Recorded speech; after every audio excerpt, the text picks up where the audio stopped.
নির্মাণ কাজ শেষ হলেও এখনো শুরু হয়নি কুষ্টিয়ার 500 শয্যার মেডিকেল কলেজ ও হাসপাতালের কার্যক্রম। ফলে উন্নত চিকিৎসা বঞ্চিত কুষ্টিয়া সহ আশপাশের কয়েক জেলার মানুষ। বিস্তারিত জানাতে সরাসরি যুক্ত হচ্ছেন সহকর্মী মাহতাব উদ্দিন লালন। লালন, কার্যক্রম শুরু হচ্ছে না কেন আর প্রতিবন্ধকতা আসলে কোথায়?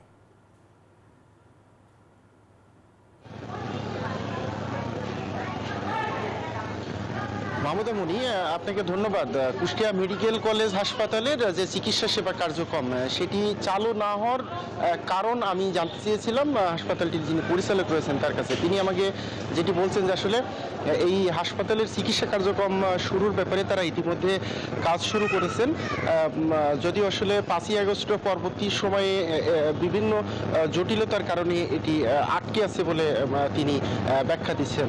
এদিকে এই কুষ্টিয়া মেডিকেল কলেজ হাসপাতালের চিকিৎসা সেবা কার্যক্রম বন্ধ থাকার ফলে যেটি হচ্ছে, কুষ্টিয়া জেনারেল হাসপাতালে রোগীর চাপ কিন্তু বাড়ছে। আপনাকে জানিয়ে রাখি, কুষ্টিয়া জেনারেল হাসপাতাল কিন্তু আসলে শুধু কুষ্টিয়া না, কুষ্টিয়ার সহ এই অঞ্চলের প্রায় 4 থেকে 5টি জেলার মানুষ কিন্তু চিকিৎসা সেবা নিয়ে থাকে। ফলে তাদের যে আসলে সামর্থ্য, সেই সামর্থ্যের বাইরে কিন্তু প্রতিদিনই রোগীর চাপ এই হাসপাতালটিতে দেখা যায়।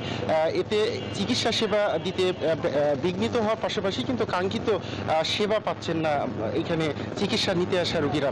তারা যেটি বলছেন, কুষ্টিয়া মেডিকেল কলেজ হাসপাতালের কার্যক্রম যদি শুরু হতো সেই ক্ষেত্রে হয়তো তারা উন্নত চিকিৎসা সেবা পাওয়ার পাশাপাশি তাদের যে কাঙ্ক্ষিত সেবা সেটি হয়তো নিশ্চিত করা সম্ভব হতো।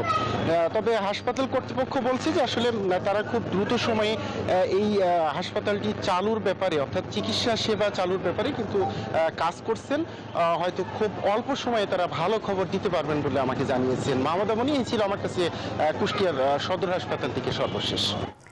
লালন, আপনাকে ধন্যবাদ।